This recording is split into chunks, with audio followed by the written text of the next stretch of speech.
One. Hey guys, this is Dardamus with Dardamus Dominions. I'm here with my original co-host, Balin Stalin. Say hi, Balin. I'm back again. And we have the Sceleria player, RCK. Say hi. Hey there. So we're looking at the next turn, and I see this gigantic army here, and I'm pushing V, and I'm coming over here, and there's a battle here between Aramor and Sceleria. How worried were you about this fight here?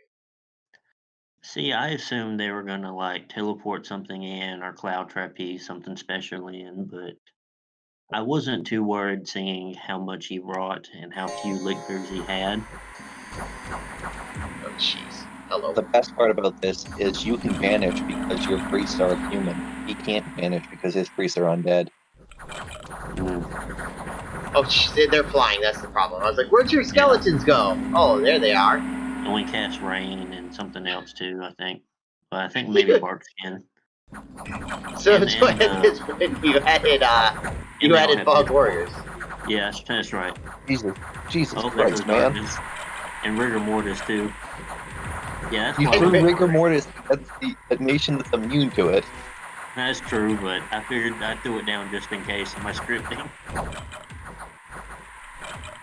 I'm sorry. That actually might not be a bad idea, because it'll keep your shitty human leaders on the battlefield.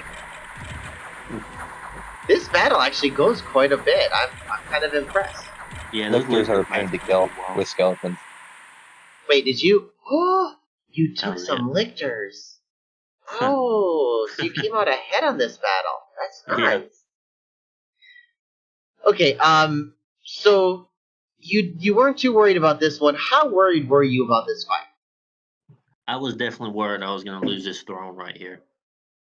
Okay, and the reason that we're talking about this is because you did claim both thrones, correct? Yes. And I kind of wanted to save this to this point, because at the very bottom of the screen, we have Rejoice, a true god, has ascended, and you have won this game, dude. Yep. So, congratulations, dude. Congratulations. Thank you. Yeah. You pulled off what every Sceleria dreams of pulling off. Being left alone until you hit the key text that allow you to just steamroll. I know, that was awesome. So I want to hit a couple things on this. Balin, we're gonna hit it, and I'd like to talk to you a little bit about this because the players in this game are all pretty we've got some big names in this one, correct? I mean, it's not like we're playing against some of the best players, but these guys aren't bad. Well, most of them aren't bad players. Rip has won some games. Novell is undisputably the best Ermor player on the server, and the Grandpa can be good. Derek's not bad either, and Gazlov is amazing at Vanheim. He just got hit by Ermor. And everybody else. The Ashdod player, I'm kind of curious if he would have been able to get farther into this game if he'd have been. And he also played arguably against one of the better against the best player in this game. And what's interesting is, I mean, dude, you said this was what, your second game? Yeah, second one I joined. Why do you think you won? What were the keys to your victory? Being left alone until I could just snowball into the biggest or the most advanced army either through research, and I also had the most chaff, so Ermor really couldn't do anything at the time. Your only weakness this entire game would have been if Statist decided to walk up and foul vapor you. That's true. I feel like I did have some poison resistance there at the end couple of battles, and I definitely had the one scripted for the one that was beside him. But he probably would have got foul vapors off before I could get Serpent's Blessing off, so it would have done some damage, yes. I think with Serpent's Blessing, you would have been safe. I'm kind of curious as to this battle because, I mean, you're far away from your base, and what's interesting and what I like to see as a difference between a new player, an intermediate player, and an expert player, and how you're running towards the expert player is that you saw the throne and you went for it. Yes. And Now, huh? because I mean, dude, you have the opportunity. Here is Satissa's cap is like right here. You could just go up and walk and hit Satissa's cap, and instead of going after Satissa's cap or after Aramore's cap or trying to dispute Van, instead of going after players, you went after thrones. At the point, I felt like no one really saw the throne rush coming, and until it was like one turn away from until it was the turn that was happening, that's the only time they saw it coming.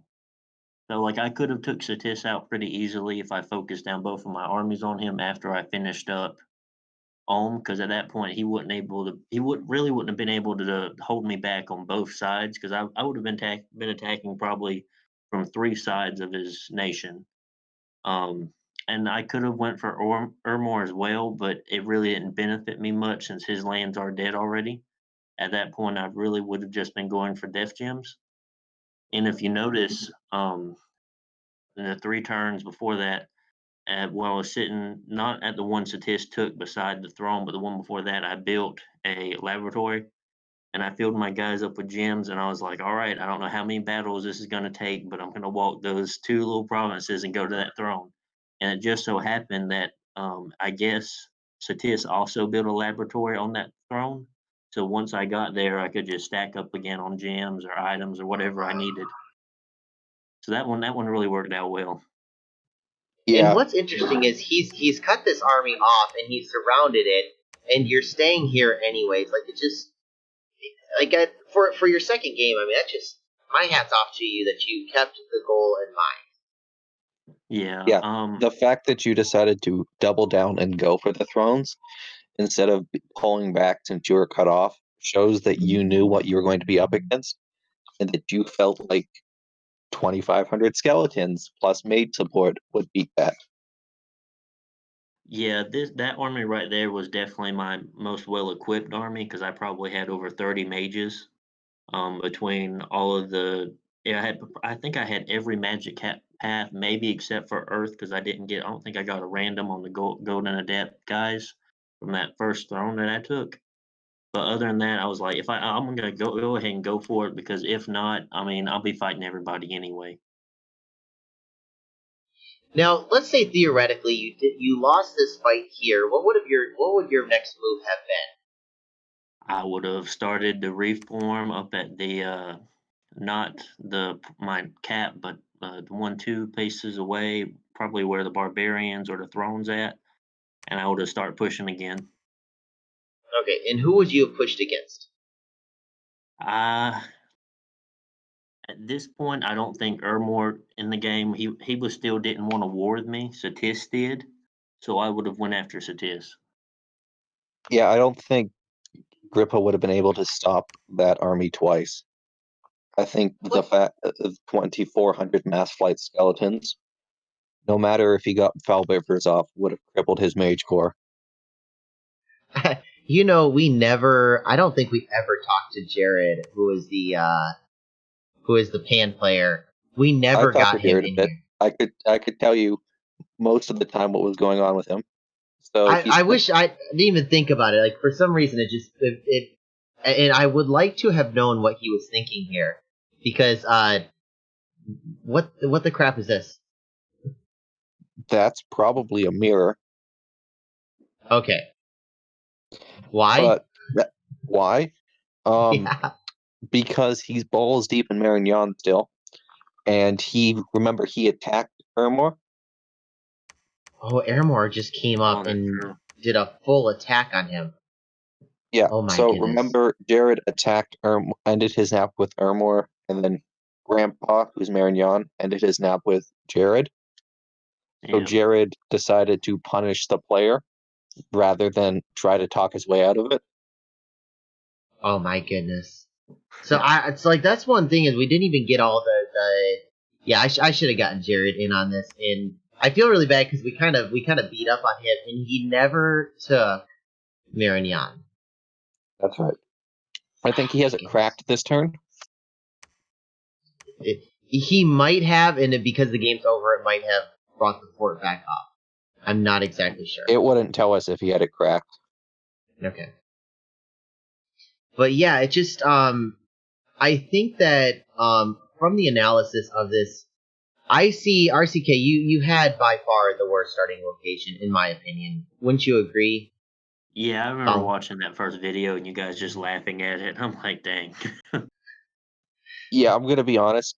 There is one starting position on this map that is awful, and it's that stupid island spot. It's the Thankfully, one I got. you took cold. If you had taken heat, it would have been worse. Yeah. So But I guess I think the one thing, if we're to run this map again, we need to do is we need to stick a water nation in the pond. Oh Lord. I absolutely agree. I think that was one of the problems with this that we saw here was that that Sceleria, you were able to take the entire water, but at the same time, like I don't really fault Sceleria for this as much as I fault the other nations for leaving it uncontested. Yeah, I'm Well, surprised Ermor didn't beat you to it. I'm surprised too. But well, you have to think about it. I mean, I felt like everyone thought I was still small, even though I expanded into the water and took 1, 2, 3, 4, 5, 6, 7 extra provinces. I mean, your income is incredibly high. You're the only person who's higher is somebody who literally took over another nation. Yeah, I wasn't kidding when I told y'all I was rolling around in cash. Well, Like that's insane. it's Agrippa's income is directly tied to his dominion. Tis gets up to a 10% bonus of income Oh wow, I didn't know that. that The no thing I other nation see can get. this is what I see about Griffa. Griffa is passive, passive, passive, passive. Hey, I'm going to start fighting. Boom. In which fight did we see him use magic in? And did it really matter? Um, The throne you're gonna have to battle. be more specific. Which So fight like did he use magic that he's scripted in? None. I I think the remember only him. fight he used magic in was killing Ashdod's god, and that was all off script. Oh, maybe. I think RCK we saw one where he hit the throne and then he didn't just hit the throne, he like massacred the throne with like high level magic. So maybe he needed the magic for one, but I don't see anything that he couldn't have done back here that he did here. He got True. enchantment 5, turn 16, and he didn't make a push with it.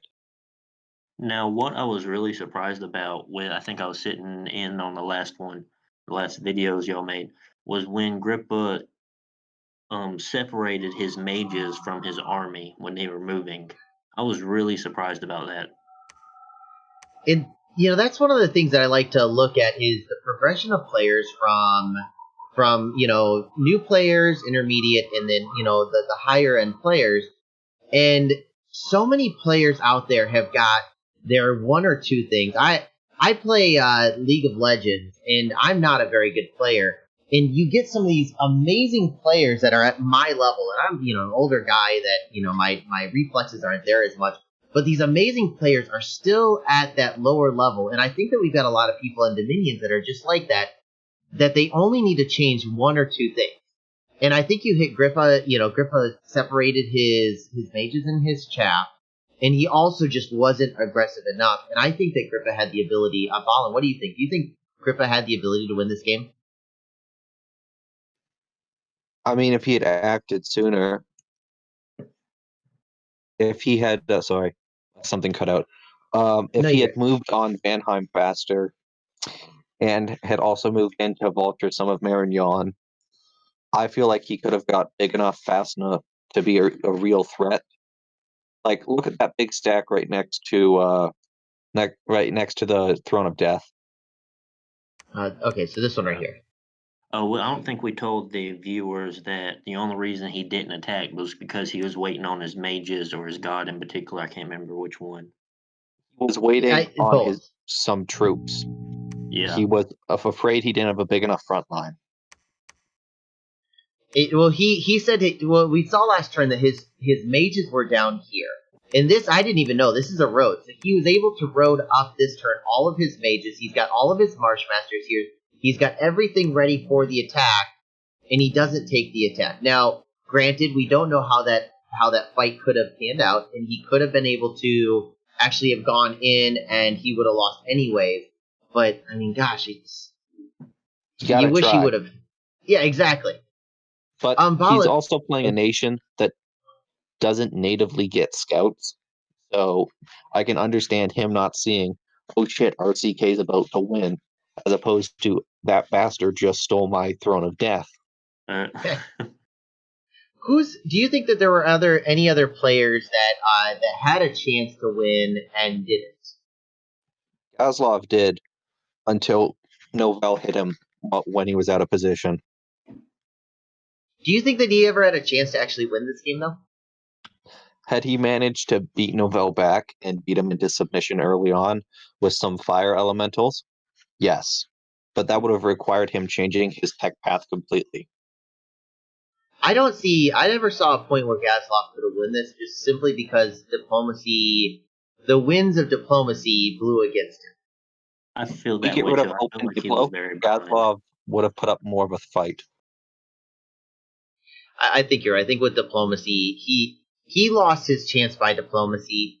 Grippa lost his chance because he didn't take the chances that he had. And I mean, like I haven't seen him lose a fight yet. Grippa didn't lose a fight. He won every single battle and lost this game. Vanheim took too many battles, never lost, and lost this game. Are there anybody else that you could see that actually had a chance in this game? And RCK, I mean, you can chime in too if you think somebody else had a chance of winning this game. I feel like Novell was just too far away from getting any thrones because the whole game he was going after Gazlov, but I mean other than that, I mean he didn't have any thrones really near him or Novell's Ermor, it yeah. relies on two things. Him killing enough players, mages, so that they tech as slow as he does, like he did with Mannheim in this game, and he killing his opponent's will to play the game. Dang. Because his build has no tech, has no income. Just look at those skills. That is Yeah. as bad of skills as one can get. Yeah. I understand like where he's coming from, and he definitely has a strategy, but getting no research is, I mean, that just rubs me wrong. I don't know what it is about it, but it just like, I don't care if it works or not. I don't feel like you should do it. It's really weird. I feel like if Marignon had attacked Novell instead of attacking Pan, things could have been different up north, but they were locked in a one province choke point death lock for the entire game. Who should get this province in your opinion? Pretend that you're playing both Varignon and Pan, and you're arguing with each other. Who should get this province? The fire-resistant white centaurs. Don't argue as Marignon. If that's all he wants on your side, you accept it and move on. Okay, so they both lost their chance of winning here. We have Sitis lost through lack of aggression. What about Ulm? What was their mistake in this game? He sat on his ass all game long until he tried to vulture. So you think that his mistake was not hitting Sceleria and instead going after Vanheim? Oh, I would have hit RCK with a couple of Black Lords with charcoal shields, and I would have used that to clear out the undead shaft and just bring up as much black plate in a blob as I can. What's interesting about this is that, like, I feel like he could have negotiated with Van and said, hey, I can either go to war with you or you can give me, these 3 provinces. And I'm pretty sure Van would have given these provinces without a fight.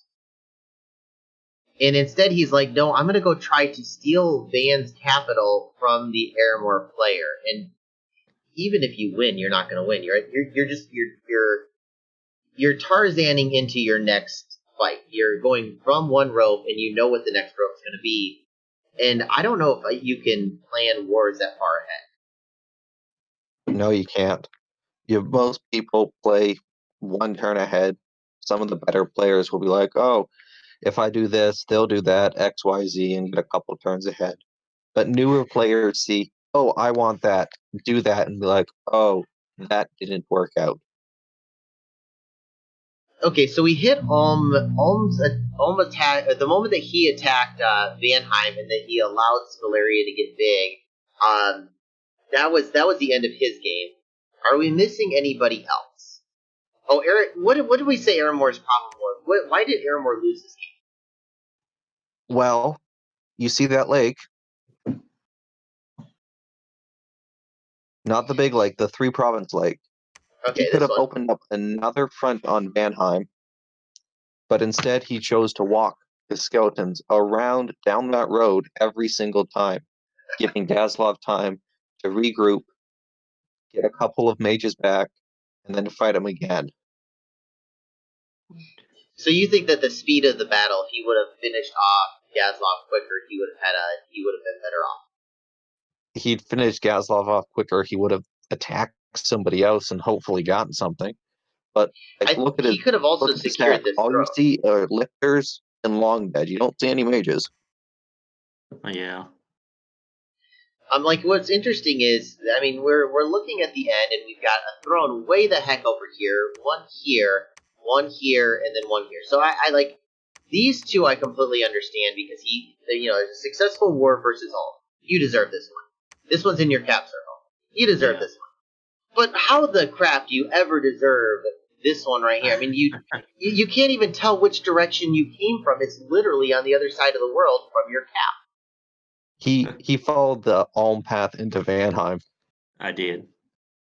And that's fair enough, but, how were you allowed to do this is my question by the other players, and how were you able to sit here and get to critical mass?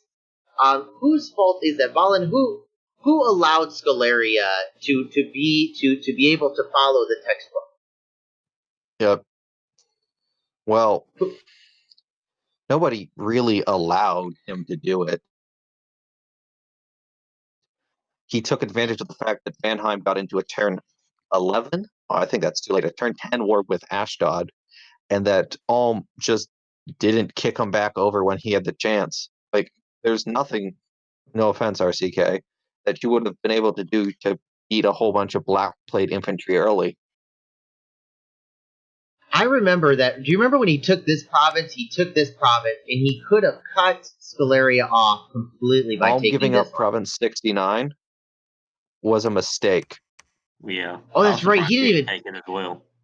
Wait, so he was going in this direction. He didn't take this one. Both of these, right? Yeah. And he had the ability to do it. And I remember he could have cut you off here. Yep. I think he took this one. He went 1, 2, and he could have taken the bridge, and you would have been SOL. I mean, you would have been just incredibly screwed. And instead, he went north.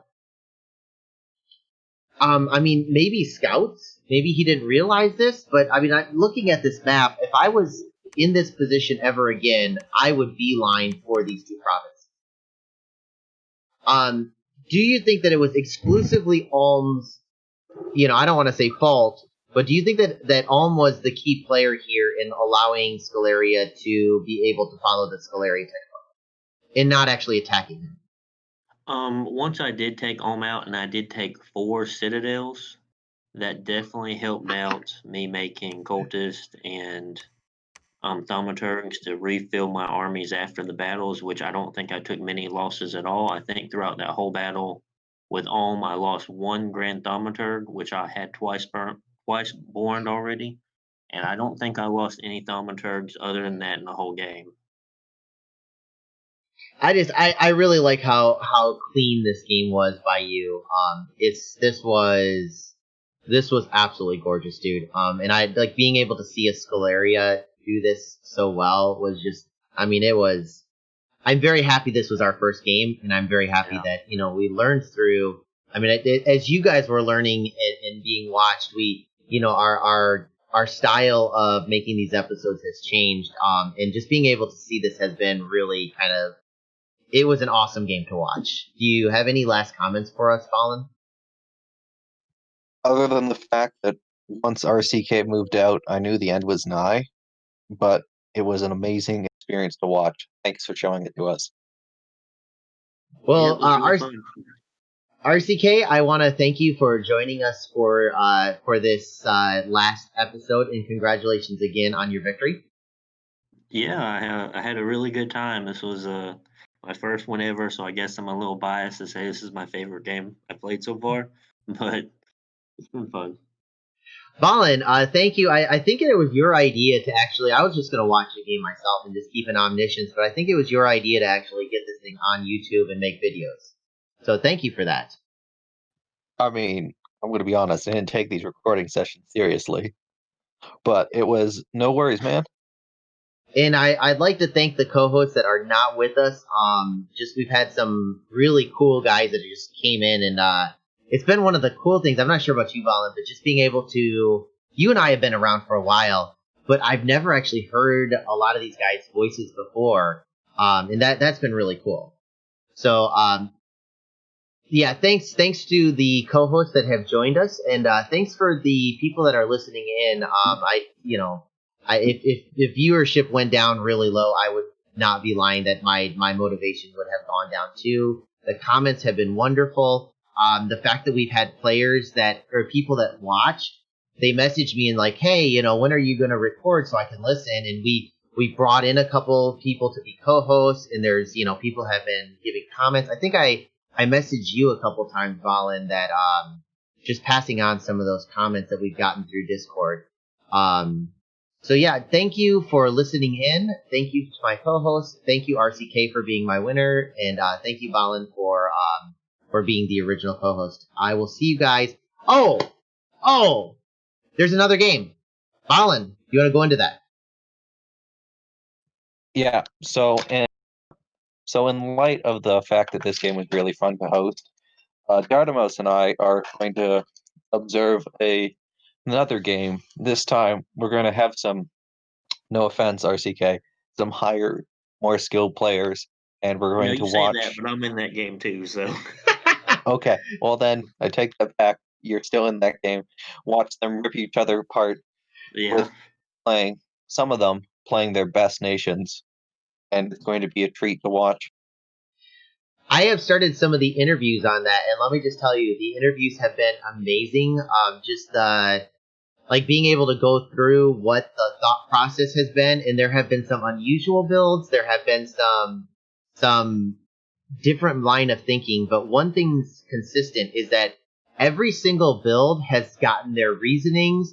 They all know their, like we've gone through a national overview, and each player has gone over their nation, at intermediate or expert level for each player that I've interviewed so far. So I'm really excited. I think that there will be many more battles than this one. I think that we'll be more stressed on the individual battles themselves. And I think that the next, starting off strong, I think the next series is going to be better. Although this one is always going to have a special place. So I'll see you guys in the next one. And I hope you enjoyed. Bye.